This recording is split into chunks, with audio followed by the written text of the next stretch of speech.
10 साल पहले एक बड़ा सा घाटे अचानक अपीयर हुआ जो एक दूसरे डायमेंशन तक जाता था। इस घाटे से अनइमेजिनेबल मॉन्स्टर्स निकले, इतने ज्यादा कि दुनिया की आर्मीज भी उनका सामना नहीं कर पाई।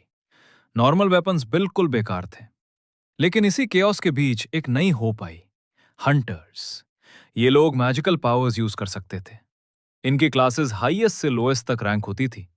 ये आम लोगों से काफी ज्यादा पावरफुल थे और अपनी मैजिक और इंचैंटेड वेपन्स से मॉन्स्टर्स को एक एक करके मार सकते थे।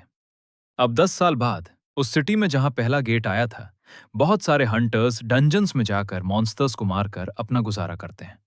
दो हंटर्स जो सालों से साथ लड़ते आए थे दोबारा मिलते हैं और पुरानी यादें याद करते हैं। याद है जब हमने स्टार्ट किया था? हाँ, टफ टाइम था, पर सरवाइव कर लिया। फिर बात होती है सन जिनवू की। तभी धीरे धीरे और हंटर्स गेट के पास जमा होने लगते हैं। कुछ बैटल के लिए रेडी हो रहे हैं, कुछ अपनी लास्ट कॉफी एंजॉय कर रहे हैं। तभी सन जिनवू वहां आता है। उसके पास थोड़ी स्ट्रेंथ और रीजनरेशन है, लेकिन फिर भी उसे हंटर कहना थोड़ा एम्बैरसिंग है। लोग उसे देखकर हंसने लगते हैं। ये दुनिया का वीकेस्ट हंटर है। सन जिनवू सबको पोलाइटली ग्रीट करता है, लेकिन पीछे से लोग उसका मजाक उड़ाते हैं। तब उसकी फ्रेंड जूही आती है और पूछती है, इस बार कैसे इंजर्ड हुआ? सन जिन कहता है, पता नहीं, हर बार हो जाता है, पर आज नहीं होगा। वो बताता है कि ई रैंक डंजन में भी सिर्फ वही इंजर्ड होता है। फिर भी वो डिसाइड करता है कि आज अपना बेस्ट देगा। जब सब डंजन में जाने के लिए रेडी होते हैं, सन जिनवू एक डीप ब्रेथ लेता है और कहता है, मैं स्ट्रांग नहीं हूं, पर मैं ग्रुप लीड करना चाहता हूं। सबको शॉक होता है, पर सरप्राइजिंगली सब एग्री कर देते हैं। टीम डंजन के अंदर जाती है। सन जिनवू लास्ट में एंटर करता है, डिटर्मिनेशन के साथ। आज सरवाइव करना है और फैमिली के लिए पैसे कमाने हैं। थोड़ी देर बाद उसे एक मैजिक स्टोन मिलता है, लेकिन तुरंत एक मॉन्स्टर उस पर अटैक कर देता है। वीक वेपन की वे वो जल्दी इंजर्ड हो जाता है। तब हीलर गर्ल तुरंत आती है और उसे हील करती है। बाकी हंटर्स मॉन्स्टर्स को फिनिश कर देते हैं और टीम रीग्रुप होती है। सब टीम वर्क के लिए एक दूसरे को थैंक करते हैं, लेकिन सन जिनवू अंदर से गिल्टी फील करता है। तब एक हंटर चिल्लाता है, मुझे एक सीक्रेट पैसेज मिला है, ये डबल डंजन लग रहा है। डबल डंजन का मतलब ज्यादा डेंजर पर ज्यादा रिवॉर्ड भी। सब डिसाइड करते हैं क्या करें।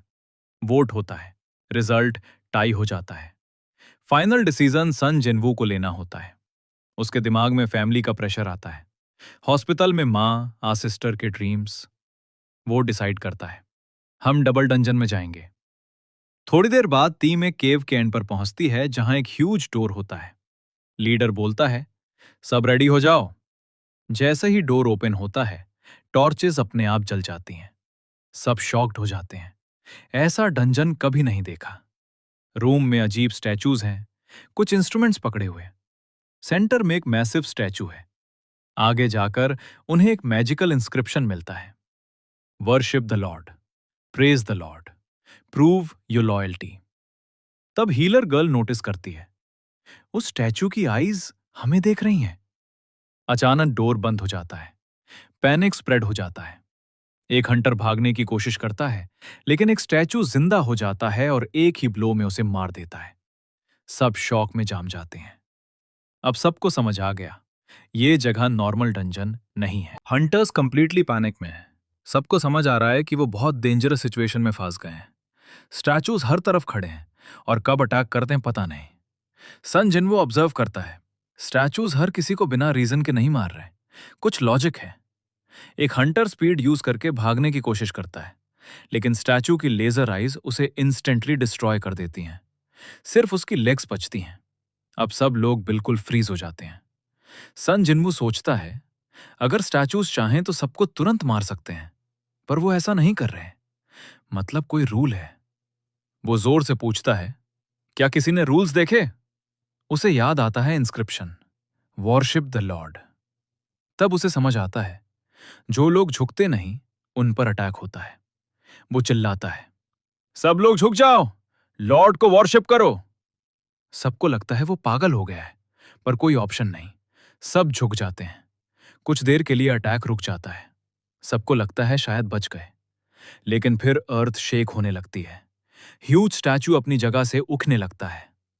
सन जिनवू रियलाइज करता है, सिर्फ झुकना इनफ नहीं है, दूसरा रूल भी फॉलो करना पड़ेगा, प्रेज द लॉर्ड। एक हंटर जो चर्च कॉयर का है प्रे करना स्टार्ट करता है, लेकिन गलत गॉड को। रिजल्ट, स्टैचू तुरंत उसे क्रश कर देता है। फिर केओस स्टार्ट हो जाता है, लोग भागने लगते हैं। सन जिनवू एक लड़की का हाथ पकड़ता है और बोलता है, मेरे साथ रहना वरना मर जाओगी।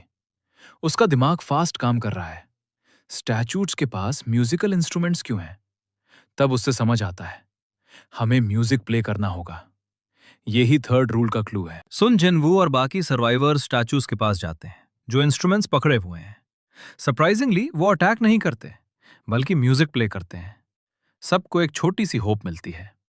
वो अलग अलग स्टैचूज ट्राई करते हैं। तब पता चलता है, अगर एक स्टैचू के नीचे दो लोग खड़े हो तो वो म्यूजिक नहीं बजाता। सुन जिनवू तुरंत समझ जाता है और सही स्टैचूज ढूंढने लगता है।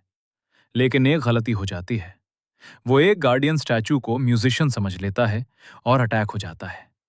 वो बुरी तरह इंजर्ड हो जाता है, फिर भी रुकता नहीं, क्रॉलिंग करते हुए आगे बढ़ता है।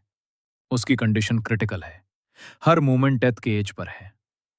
फाइनली उसे म्यूजिक सुनाई देता है और वो थोड़ा रिलैक्स करता है। वो ग्राउंड पर गिर जाता है। उसका एक लेग कट हो चुका है, ब्लड बह रहा है। हीलर जू ही उसके पास दौड़ कर आती है, रोती हुई बोलती है, तुम्हारा लेग, इतना ब्लड। सीन यहीं इंटेंस हो जाता है।